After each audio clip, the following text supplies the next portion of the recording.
Daftar 6 Jenderal OPM dikenal sadis, Menko Polhukam terjunkan intelijen kunci zona rawan KKB. Intelijen TNI Polri diterjunkan dan menyebar jelang Pilkada Papua untuk mengamankan dan mengunci ruang gerak OPM di 6 wilayah rawan. Hal ini diungkap Menko Polhukam Hadi Cahyanto pada Kamis. Intelijen diturunkan untuk memetakan kekuatan TNI Polri dan sebesar-besar tingkat kerawanan di 6 kabupaten tersebut.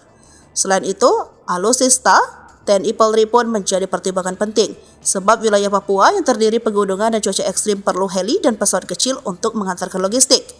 Pengerahan pesawat dan heli ini juga bagian dari pengamanan di 6 wilayah tersebut dengan memastikan kekuatan para personel TNI Polri. Masih terdapat aksi kekerasan bersenjata yang dilakukan oleh kelompok bersenjata di beberapa tempat di wilayah Papua, ujarnya. Diketahui berdasarkan keterangan jubir OPM Sebi Sampo, mereka mengklaim kuasa 6 kabupaten di Papua merupakan zona kekuasaan OPM yang dipimpin oleh masing-masing panglima dengan pangkat Brigadir Jenderal.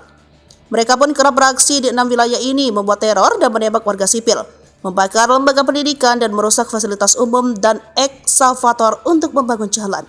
Berikut daftar 6 panglima OPM. Panglima di Kabupaten Yahukimo ada Panglima Kodam Yahukimo pimpinan Brigjen Elkios Gobag. Kabupaten Panai dipimpin oleh Panglima Kodam Brigjen Matias Gobai. Kemudian di Kabupaten Pegunungan Bintang dipimpin oleh Panglima Komando Wilayah Pertahanan 35 Bintang Timur, Ananias Ati Mimin. Kabupaten Duga ada Brigjen Igyanos Kogoya adalah Panglima Komando Daerah Perang Dugabah. Kemudian di Kabupaten Intan Jaya dipimpin oleh Panglima Kodam Brigjen Undias Kogoya.